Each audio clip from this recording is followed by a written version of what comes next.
Welcome back. We are back once again, and a state of emergency in Baltimore is the situation tonight, as at least 15 Baltimore police officers have suffered major injuries during clashes with protesters. Clashes taking place throughout the day and now well into the evening. And these are images here. Dozens of people could be seen throwing objects at officers earlier on, and this was just hours after funeral services were held for Freddie Gray, a 25-year-old who died after he was taken into police custody and at some point severed his spine. Now officers are working to restore order and to arrest those who have attacked the police. We know the National Guard has been called in. That call after Maryland Governor Larry Hogan declared a state of emergency earlier. I want to back up and talk about how this all began. There were relatively peaceful protests in the recent days regarding Freddie Gray's death, but then they turned increasingly violent on Saturday, and much more so now, as we've witnessed throughout the day. We saw at least 15 officers, as we mentioned, injured, broken ribs. These are serious injuries. One of these officers, at least one of them critically injured and unresponsive at this time. 27 protesters were arrested. That number might rise, but 27 is where we're at now. We saw the rioters throwing rocks, bricks, bottles at police. It was a very violent scene earlier. Officers forced to fire back with tear gas and pepper spray. The protesters also looted a lot of stores. A CVS that they then lit on fire. We saw that CVS up in flames. We've been following the two buildings on the screen you're watching here. Two different buildings up in flames as well. And one of them is an abandoned warehouse. The other is an under construction building, which we believe to be a senior citizen home. It was intended to be that, bought by a local church. These are both within a 1-block radius of each other, and so that's where the focus is on now. But this all began, we understand, with a flyer that was widely circulated among high school students. The flyer was posted on social media, on Twitter. It said at 3 p.m. we purge. Purge being the movie The Purge, about what would happen if all laws were broken. And so we've seen this violence, this looting, the fires, the chaos, the rioting beginning at the Mondawmin Mall and set to continue downtown. At present, 1,500 National Guard members have been sent into Baltimore. The number of people being brought in to get a hold on this has increased throughout the day, because clearly it was not enough earlier.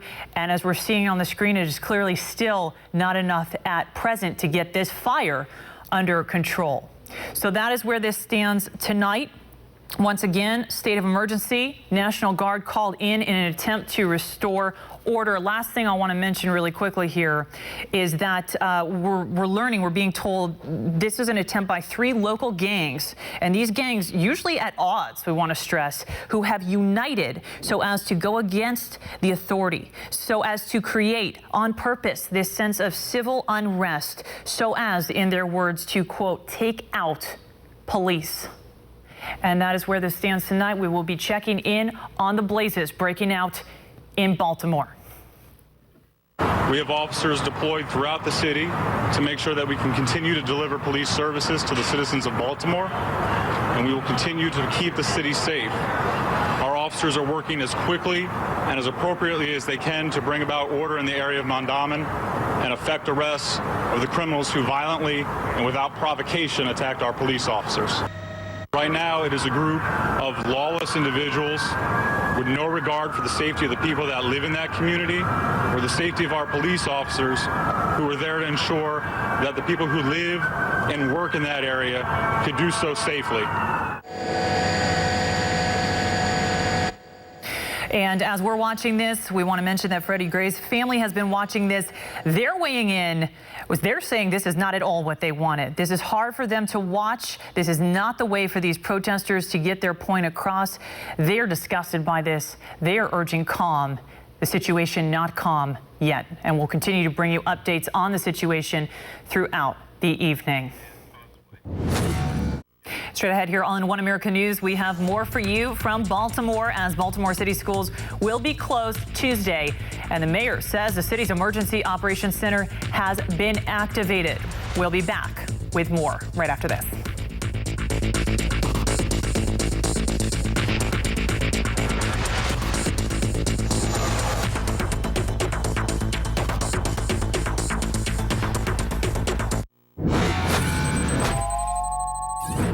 In just the latest out of Baltimore and the anti-police protests there, Baltimore public schools will now be closed Tuesday. And the mayor of Baltimore says the city's emergency operations center has been activated as the protests continue in Maryland. We also know there's a week-long curfew now in effect from 10 p.m. to 5 a.m. and that is again throughout the rest of the week. I want to give you some numbers as far as the people involved in this. 15 officers have been injured, 2 of whom remain hospitalized tonight. On the other side, you have 27 protesters arrested. And now we are learning 1,500 National Guard troops have been deployed in an effort to get this situation under control. This has been a chaotic day all day long. The protests erupting earlier in the wake of Freddie Gray's funeral. I want to again go back to who Freddie Gray was, a 25-year-old individual who was taken into police custody, and at some point during that, his spine was severed. He died earlier this month because of it. We're not sure the exact cause, but he did die earlier this month. And now we are seeing a more violent reaction to that all day today. Protests were relatively peaceful earlier on. They've grown increasingly violent tonight. My colleague Mike Deneau, when he was anchoring earlier, mentioned once nightfall strikes, it remains to be seen that this situation could become even more dangerous. Without the light, police left to their own devices in this fight against protesters who've been looting, who've been lighting things on fire, 2 buildings on fire at present that we've been keeping our eyes.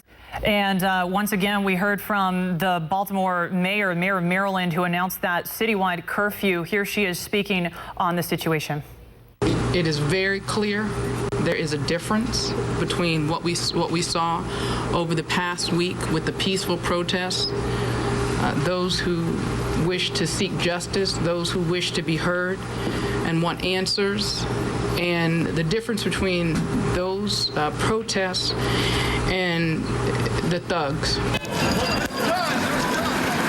On one of them, an abandoned warehouse, another an under construction building intended to be a senior citizen home, both of them within a 1 block. I do want to mention that she said earlier something that has been controversial since she said it, which was in their strategy here to contain the riots in the wake of Freddie Gray's funeral. She said, quote, "We gave those who wish to destroy space to do that." The implication being they purposely allowed these protesters the space to go ahead and destroy the surrounding property. And that is exactly what went down today, all day long and well into the night. This situation far from over with. And just to wrap this up, earlier today was the funeral for Freddie Gray. It was supposed to be a time to reflect on his life, a time of peace, a time to have closure. And instead, we're seeing the violence that we have watched all day for you closely and all night now throughout the night. And so in conclusion, we just hope that some peace comes to the city of Baltimore soon. We'll be keeping our eyes on it. Thank you so much for watching. I'm Cassie Leuffen. Good night.